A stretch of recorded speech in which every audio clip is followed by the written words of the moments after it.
ប្រទេសអភិវឌ្ឍន៍គឺជាប្រទេសដែលមានកម្រិតអភិវឌ្ឍខ្ពស់និងមានគុណភាពជីវិតល្អសម្រាប់ប្រជាពលរដ្ឋលក្ខណៈសំខាន់ៗរបស់វាមានដូចជា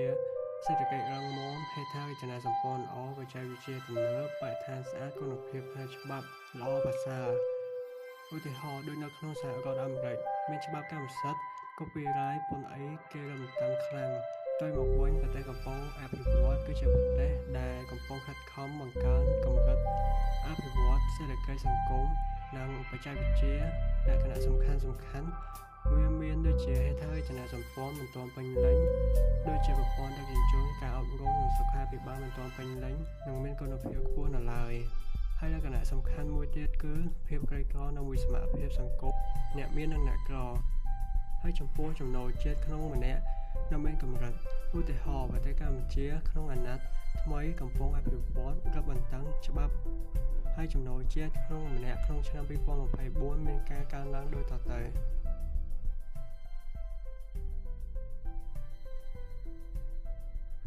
ខ្ញុំចង់ត្រឡប់ទៅបន្តិចថាបើមើលជា